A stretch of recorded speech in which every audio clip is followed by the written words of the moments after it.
के साथ प्रिया सिंह सोमवंशी। लखनऊ में इस वक्त मैं विधानसभा के ठीक बाहर मौजूद हूँ और देखिए लखनऊ इन दिनों सियासत का अड्डा बना हुआ है और यहीं से पूरी पटकथा यूपी चुनाव को लेकर लेके जा रही है। और अब देखिए बीजेपी सबसे ज्यादा एक्टिव नजर आ रही है और इसी दौरे पर आज जेपी नड्डा आगरा पहुंचे हुए हैं। इस वक्त की ये बड़ी खबर बता दें, बीजेपी के राष्ट्रीय अध्यक्ष जेपी नड्डा आज आगरा दौरे पर है और आगरा दौरे पर बीजेपी अध्यक्ष जेपी नड्डा ने तमाम तैयारियों का जायजा भी लिया। आगरा मंडल के विधानसभा प्रभारियों के साथ बैठक की। पश्चिमी उत्तर प्रदेश की सीटों पर मंथन भी करेंगे। देखिए खास तौर पर पश्चिमी उत्तर प्रदेश की अगर हम बात करें तो यहाँ पर किसानों को मनाने की एक बड़ी चुनौती बीजेपी के सामने रही है, लेकिन अब उन्हें साधने के लिए तमाम जो बीजेपी के आला नेता हैं, जो स्टार प्रचारक हैं, वो कमान संभालते हुए यहाँ पर नजर आ रहे हैं। देखिए यहाँ आगरा दौरे पर आज जेपी नड्डा पहुंचे हुए हैं। आगरा मंडल के विधानसभा प्रभारियों के साथ बैठक हो रही है और पश्चिमी उत्तर प्रदेश की सीटों पर ये मंथन हो रहा है। ये बड़ी खबर आप जान लीजिए। उत्तर प्रदेश में देखिए अब सियासत गरमाई हुई है और जेपी नड्डा आज आगरा पहुंचे, जहां पर उन्होंने तमाम कार्यकर्ताओं के साथ बैठक की, उन्हें जीत का मंत्र दिया।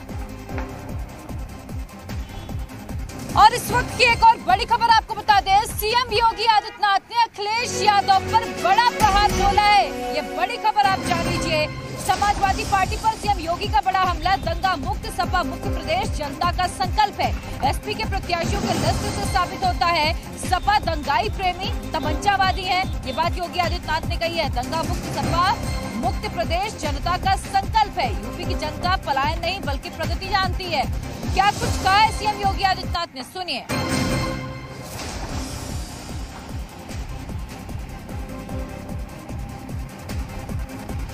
देखिए आपको ये सुनाएंगे भी सीएम योगी आदित्यनाथ ने क्या कहा, लेकिन ये समझिए उन्होंने ये कहा कि देखिए अब जनता सपा मुक्त सरकार चाहती है और इसीलिए अब विकास की राह पर जनता आगे बढ़ेगी। हमारा ये संकल्प है कि सपा मुक्त प्रदेश बना देंगे। सीएम योगी आदित्यनाथ ने यहाँ पर अखिलेश यादव पर जमकर निशाना साधा। तो बड़ी खबर जान लीजिए, सीएम योगी आदित्यनाथ ने कहा कि दंगा मुक्त सपा मुक्त प्रदेश जनता का संकल्प है।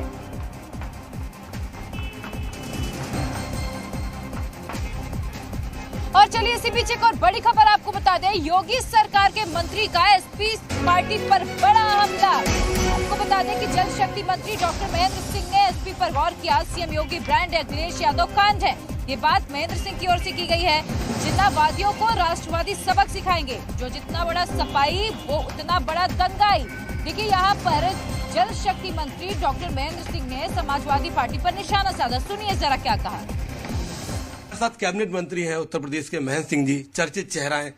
सर कैसे देखते हैं, आपके डिप्टी सीएम से लेकर बाकी लोग चुनौती देते रहेंगे, जहां डेवलपमेंट क्या है वहां से लड़िए, लेकिन अखिलेश जी ने तो वो सीट चुनी जहां बीजेपी सपा का जो गढ़ है, उनके पिता वहां से सांसद है। देखिए अखिलेश जी डर गए हैं, उनके अंदर घबराहट है और जनता का भी विश्वास खो चुके हैं और अपना भी भरोसा खो चुके हैं। उन पर न अपने पर भरोसा है, न अपनों पर भरोसा है, न जनता पर विश्वास है, न जनता का विश्वास उनके ऊपर है। इसलिए घबराहट के तहत उन्होंने आकर के वहां की सीट चुनी है। अगर उनके अंदर हिम्मत होती तो जहां से सांसद थे, उनके पिताजी जहां से सांसद थे, वहां की कोई एक सीट पर जाते हैं, लेकिन हिम्मत नहीं है।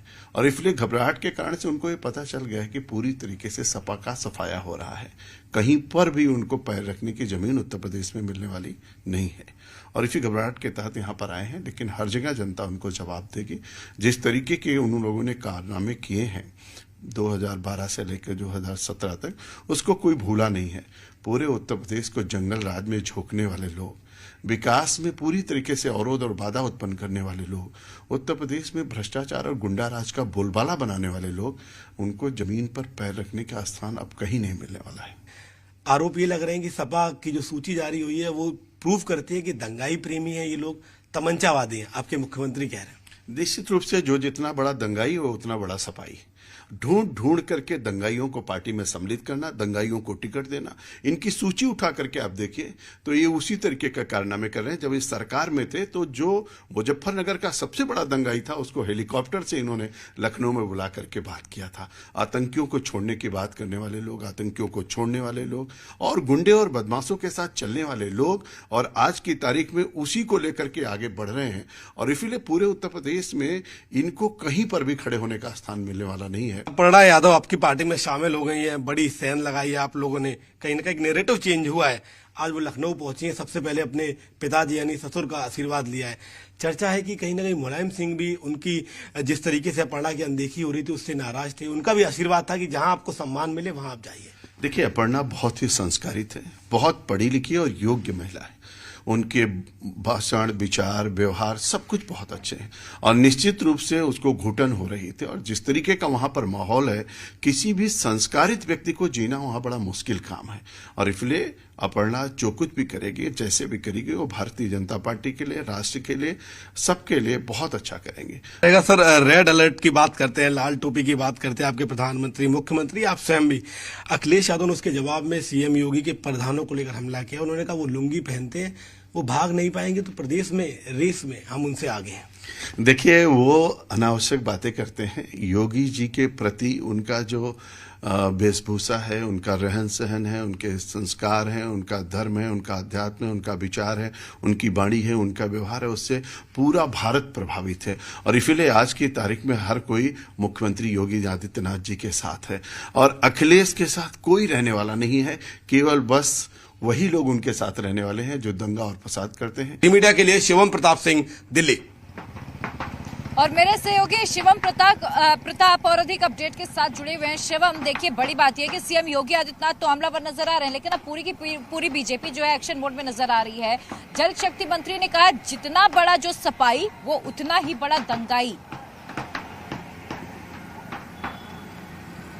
अब बिल्कुल प्रिया, जो जितना बड़ा सफाई वो उतना बड़ा दंगाई के साथ साथ उन्होंने ये भी कहा है कि सीएम योगी अब एक ब्रांड बन चुके हैं, जबकि अखिलेश यादव एक कांड है। निश्चित तौर पर जिस तरीके से उत्तर प्रदेश विधानसभा चुनाव आने वाले हैं और बीजेपी ने राष्ट्रवाद, विकास, सुशासन और कानून व्यवस्था को अपना मुद्दा बनाया है, पार्टी को लगता है जिस तरीके से 2012 से 2017 तक अखिलेश यादव की सरकार में कानून व्यवस्था का लचर रवैया रहा, उसका आम जनता पर इम्पैक्ट पड़ा है।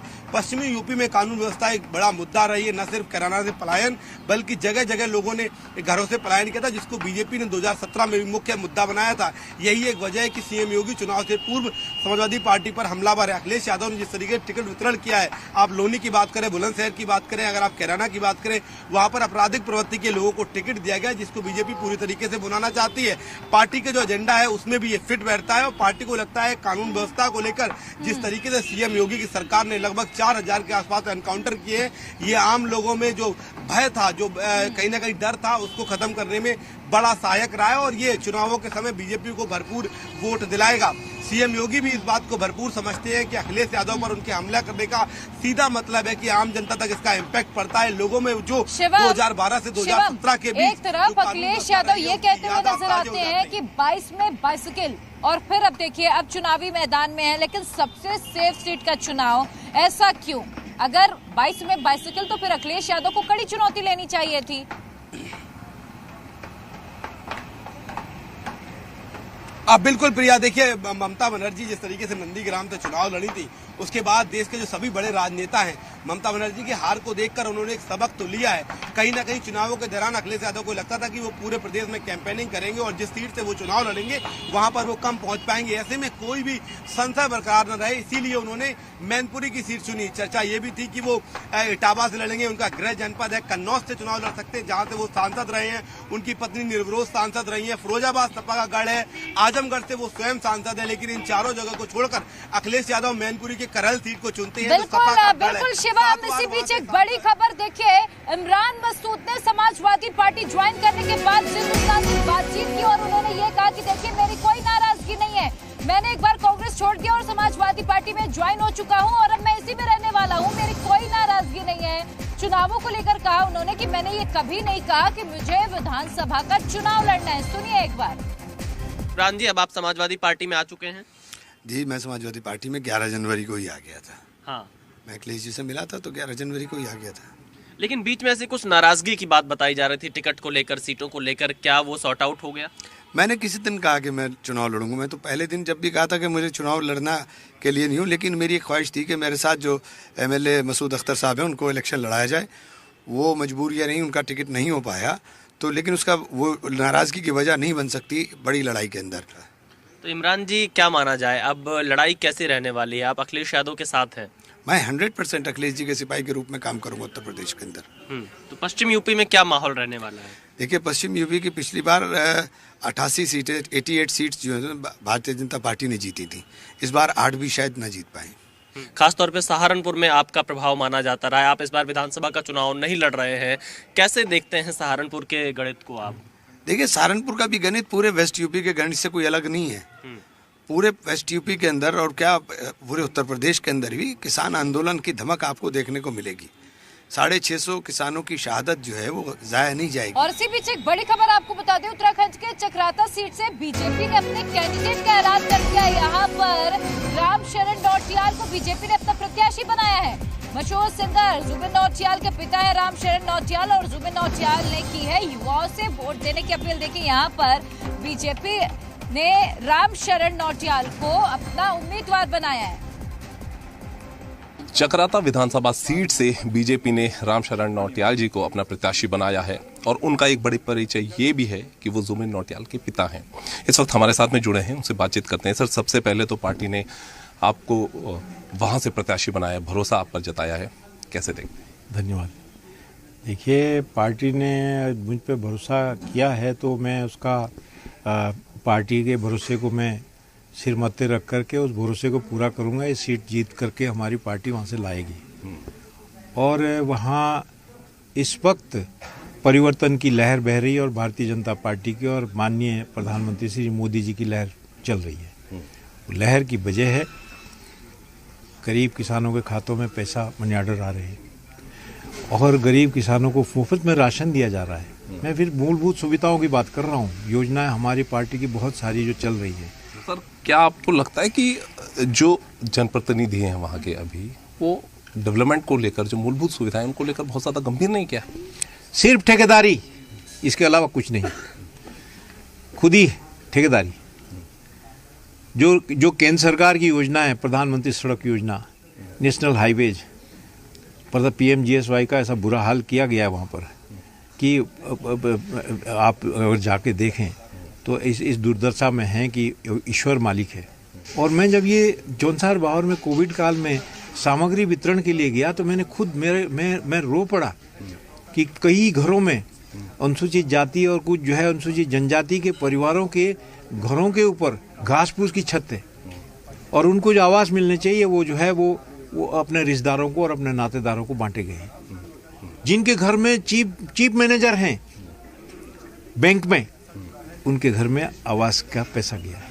सबसे पहले तो फादर को टिकट मिला है चक्राता से, कैसे देखते हैं? मैं बहुत बहुत शुभकामना देना चाहता हूं अपने पिताजी श्री रामशरण नौटियाल को और जौनसार बावर के सारे लोगों को कि आप लोग को एक बहुत ही अच्छा प्रत्याशी भाजपा सरकार ने दिया है चीफ मिनिस्टर पुष्कर सिंह धामी जी की लीडरशिप में। मेरा मानना है कि चक्राता एक बहुत ही दुर्गम इलाका है और चक्राता अपने आप में बदलाव चाहता है। चक्राता चाहता है कि वहाँ विकास हो। बहुत सालों से वहाँ पे विकास का डंका नहीं बजा। चक्राता क्षेत्र की जनता से क्या अपील आप करेंगे, क्योंकि एक बड़ा मैसेज था कि जड़ों से अपनी जुड़े रहें, वो आपने भी दिया। चक्राता की जनता से मैं कहना चाहूँगा कि किसी भी किस्म की गंदी राजनीति में ना पड़े, जातिवाद में ना पड़े। चक्राता के लोगों से मेरा कहना है कि बीजेपी कांग्रेस में ना पड़े, ज़्यादा से ज़्यादा मतदान करें, सबसे बेटर कॉन्टेस्टेंट को आगे लेकर के आए। और इसी के साथ फिलहाल यहाँ वक्त एक छोटे से ब्रेक का है, लेकिन जी हिंदुस्तान पर ग्राउंड जीरो से खबरें लगातार जारी, आप बने रहिए।